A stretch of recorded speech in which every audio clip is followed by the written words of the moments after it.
Hi welcome to Dhanya YouTube channel. எல்லாம் பார்க்கும்போது subscribe பண்ணிவிட்டு பாருங்கள். இன்றைக்கி என்ன பார்க்க போகிறோம்னா, பாப்பாவுக்கு வந்து நான் சுக்குட்டி கீரை தான் கொடுத்தேன். சுக்குட்டி கீரை வந்து சாப்பிட கொடுக்கல. நான் வந்து பாப்பாவுக்கு சளியாக இருக்கவும் சுக்குட்டி கீரை வந்து அந்த சாறு பிழிஞ்சு தேன் கலந்து பாப்பாவுக்கு கொடுத்தேன். அது எப்படி கொடுத்தேன்னு பார்க்கலாம் வாங்க. சுக்குட்டி கீரை வந்து அதுவும் எங்கள் வீட்டு மாடியிலேயே இருக்குது. நானும் தன்யாவுமே போய் அதை பறிச்சுட்டு வந்தோம். அதில் அந்த சுக்குட்டி பழம் இருந்துச்சு. ஃபஸ்ட்டு பழம்லாம் தன்யாவை அங்கே வச்சு கொடுத்தேன். தன்யா அந்த பழம் சாப்பிட்டுக்கிட்டா. இதான் ஃபஸ்ட் டைம் கொடுக்குறேன். அந்த பழம் சாப்பிட்டுக்கிட்டா. கீரை வேணால் நான் கொடுத்துருக்கேன். அதுக்கப்புறம் நான் என்ன பண்ணேன்னா, கீரையெல்லாம் பறிச்சுட்டு வந்துட்டு நல்லா வாஷ் பண்ணி எடுத்துட்டு அதை வந்து நம்ம கற்பூரவள்ளியெல்லாம் வச்சோடனே அந்த சாறு எடுக்கிற மாதிரி கிடச்சிச்சு. இது வந்து அப்படி கிடைக்கல. அதனால தோசைக்கல் நல்லா கழுவிட்டு தோசைக்கல்லில் போட்டு தண்ணி தெளிச்சிட்டேன். தண்ணி தெளித்தோன்னே அது வதன்னு நம்ம வதக்கிற மாதிரி ஆயிடுச்சு. ஆன பிறகு அதில் சாறு பிழிஞ்சிக்கலான்னு சொல்லிவிட்டு நான் தண்ணி தெளித்து விட்டேன். ஃபஸ்ட்டு தோசைக்கல்லில் ஒரு 4-5 நிமிஷம் வச்சுட்டு அதுக்கப்புறம் நான் தண்ணி தெளித்து விட்டுட்டேன். இதில் ஆன்டி பாக்டீரியா ப்ராப்பர்ட்டிஸ் நிறையா இருக்குது. அதுவும் இல்லாமல் vitamin A, vitamin B, vitamin C இருக்குது. அதனால் குழந்தைங்களுக்கு இது வந்து ரொம்பவுமே நல்லது. நீங்கள் வந்து நார்மலாக சாப்பாடு வந்து கடைஞ்சி கொடுத்துருக்கலாம்.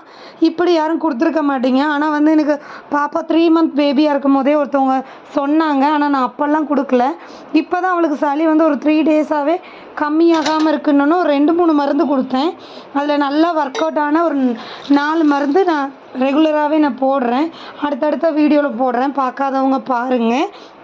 இதை நான் இப்படி தண்ணி ஊற்றின பிறகு அது நல்லா அதோட சாரெல்லாம் கொஞ்சம் நல்லா கிடைக்கும்ல. கசக்குனா அது கொஞ்சமாக தான் கிடச்சிச்சு.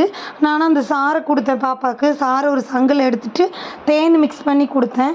நல்லாவே சளி கம்மியாகிருந்துச்சு. சளி என்னாச்சுன்னா வாமிட் பண்ணால் இது கொடுத்து கொஞ்சம் நேரம் கழித்து வாமிட்டில் வந்து சளி வெளியில் வந்துருச்சு. இல்லைனாலுமே நான் கற்பூரவள்ளி, வெத்தலை, ஒரு வெங்காயம், ஒரு பூண்டு, 4 மிளகு, சீரகம் போட்டு ஒரு கஷாயம் கொடுத்தேன். அதுவுமே பாப்பாவுக்கு நல்லாவே ஒர்க் ஆச்சு. இதுவும் கொடுத்தேன். இது கொடுக்கும்போது சளி வந்து வாமிட் வழியாக வெளியே வந்துச்சு. உங்களுக்கு யாருக்காவது நான் அந்த மருந்து எப்படி கொடுத்தேன் அப்படின்னு தெரியணுன்னா கமெண்ட் பண்ணுங்கள். நான் நெக்ஸ்ட் வீடியோவில் போடுறேன். சாறு வந்து ரொம்பவுமே கம்மியாக தான் கிடச்சிச்சு. ஏன்னா நான் கம்மியாக தான் இலை பறிச்சுட்டு வந்தேன். அதனால் கம்மியான சாறு தான் கிடச்சிச்சு. அதை நல்லா பிழிஞ்சு எடுத்துக்கிட்டேன். பிழிஞ்ச எவ்வளோ தான் வந்துச்சு. இதுக்கு மேலே நான் வந்து 1 ஸ்பூன் கிட்ட தேன் போட்டுக்கிட்டேன்.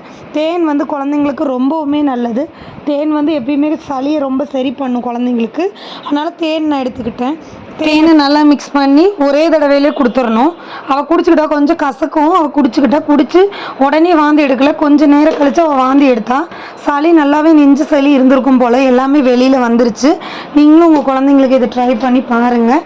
நான் இதுக்கு முன்னாடி கொடுக்கல. ஒரு வயசுக்கு அப்புறம் தான் சுக்குட்டி சாறு கொடுத்துருக்கேன். சுக்குட்டி கீரை கொடுத்துருக்கேன் சாப்பிட.